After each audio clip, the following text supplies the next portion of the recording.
పూర్వీకులు చెప్పినట్లు 4 చేతులు కలిస్తే ఎంతటి అసాధ్యమైన పనినైనా సాధ్యం చేయవచ్చు. అదే ఉదాహరణగా తీసుకొని మన పూర్వీకులు చెప్పినట్లు 4 చేతులు కలిస్తే ఎంతటి అసాధ్యమైన పనినైనా సాధ్యం చేయవచ్చు అనే ఉదాహరణగా తీసుకొని చెయ్యి కలిపారు. ఆలయాన్ని పునర్నిర్మించారు.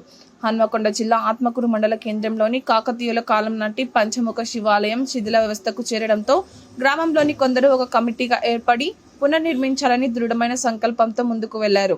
పురాతన ఆలయానికి చెందిన రాళ్లనే వాడుకుంటూ నూతన ఆలయాన్ని నిర్మించాలని సంకల్పించుకున్నారు. అందుకు నైపుణ్యంగా కలిగిన శిల్పులను వేరే రాష్ట్రం నుండి తీసుకువచ్చి ఆలయాన్ని నెలకొల్పారు. ఇంతటి కార్యం చేయడానికి కమిటీ సభ్యులు ఎంతగానో శ్రమించారు. బాల ఆలయాన్ని నిర్మించి విగ్రహాలను తరలించడంతో మొదలుకొని నిర్మాణానికి శిల్పులను వెతకడం వరకు ఎంతో కృషి చేశారు. ఆర్థిక పరమైన లావాదేవీలను సమకూర్చుకుంటూ దాతలను వెతుక్కుంటూ ప్రతి ఇంటికి వెళ్లి చందాలు వసూలు చేసి ఎట్టకేలకు నిర్మాణం పూర్తి చేశారు. ఇప్పుడు ముందున్న ఘట్టం ప్రాణ ప్రతిష్ఠ. ఆలయ ప్రారంభోత్సవం పూర్తి చేసుకోవాల్సి ఉంది. ఇందుకు వేద పండితులతో వేదోక్తుల మధ్య 5 రోజులు పూజలు నిర్వహించి ఆలయాన్ని ప్రారంభించనున్నారు. ఇందుకు ఆర్థిక సహాయం అవసరమైనది కావున ఆలయ ప్రారంభోత్సవానికి విరాళాలు సేకరించేందుకు QR కోడ్ ద్వారా పేమెంట్ చేసి ఆలయ నిర్మాణంలో పాలు పంచుకోవాలని కమిటీ సభ్యులు గ్రామస్తులు కోరుతున్నారు.